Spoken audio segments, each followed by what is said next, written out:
Friday, June 2nd, I'm Mark Freeman, just an American citizen. Another beautiful day in our country, or at least here in the mid-Atlantic. I love our country. No notes, no sense. And let's talk more about housing. You know, I hear on TV, there aren't enough homes. Everybody needs a house. They want to be able to buy a house. They can't. So prices are going up. And meanwhile, interest rates are going up. And people are locked into their homes that already own them because interest rates were so low then. But there's a lot more to it than that. In the last video, we talked about how FHA has a major group of loans, like 300,000 of them, that are substantially in arrears. And FHA, the Federal Housing Administration, these are entry-level homes, appear to be going to pay money out of its pocket towards the mortgage payment of those people who are substantially in arrears. That 300,000 cohort, who knows how many will take advantage of it if it actually happens.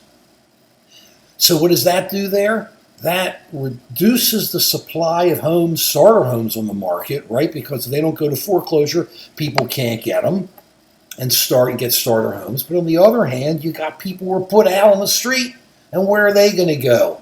And that leads to what we're talking about now. They're going to go into the hands of all these corporations that have bought all these homes, these single-family homes, many condos and stuff, but let's just focus on single-family homes, that have bought single-family homes and are just renting them out. So they are starting to have the effect, the control in the market. They own large percentage. They buy 10% a year, 15% a year of the homes? When you've got no homes out there, that's pretty major. Just the other day, we saw, D.R. Horton sold, I think it was already set up, but 4,000 single-family rentals to a venture fund, some type of investment fund, off the market. 4,000 homes, they'll never go.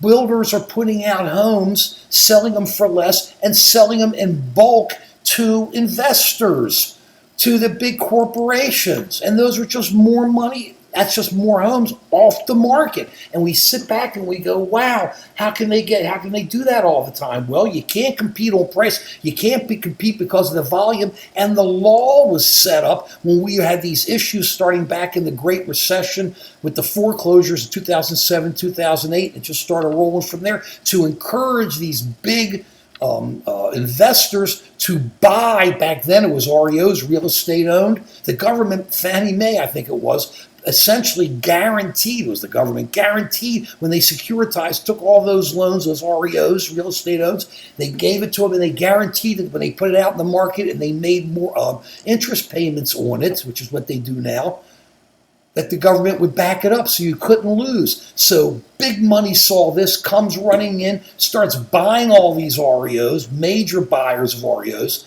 Then they start buying other properties that they put to rent. And is rent cheap? No way! Think about what's going on. These major corporations, encouraged by government tax policies, so you can't blame them, these major corporations, and it's kind of evolving as it's going along, are buying substantial chunks of properties, thereby forcing up values so people can't buy them. Then they go in and these corporations buy more properties and they lease them out, and they know that they can raise rents with no problem because they compare what a rent will be as against buying a home, and there aren't many homes. So homes are too expensive. You're looking at interest rates of 6 or 7%, but these corporations can come in and buy it for 20% less or 10% less, buy 5,000, 4,000 of these homes, and we'll never see them. People who need homes will never see them, and everybody will complain and go, oh, the market's so tight.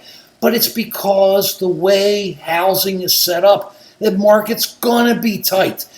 Big corporations are just taking more property off the market and they buy it from the builders. Large chunks of their stuff. Not a majority, but large chunks. And in a tough market, when it's that tight, 10%, 5% make incredible differences.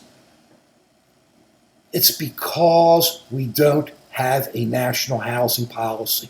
We always sit and just react. I mean, think about what's going on. Government is trying to keep people in their homes, in their starter homes, so they'll give them money, keeping homes off the market. But at the same time, they encourage corporations to go out by tax by tax programs to go out and buy more property so people don't have properties to buy. It's too obvious. They throw all these numbers at you all the time, but it's kind of what's. Don't go for all this shadow, all this hazing. It's pretty obvious what's going on. When you got a tight market and you got big players with all the money and they can come in and buy chunks of the market, it's going to substantially affect the market and hurt others.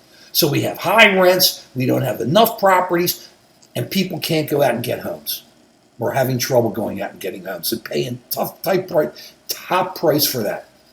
It's like fixed almost. There's no way this housing market is going to start coming out of from where it is to really help the great majority of people who needed to own a home until we overhaul housing policy and tax policy and look at it holistically. But we're nowhere near there. It'll work out eventually, but housing is a morass. Peace.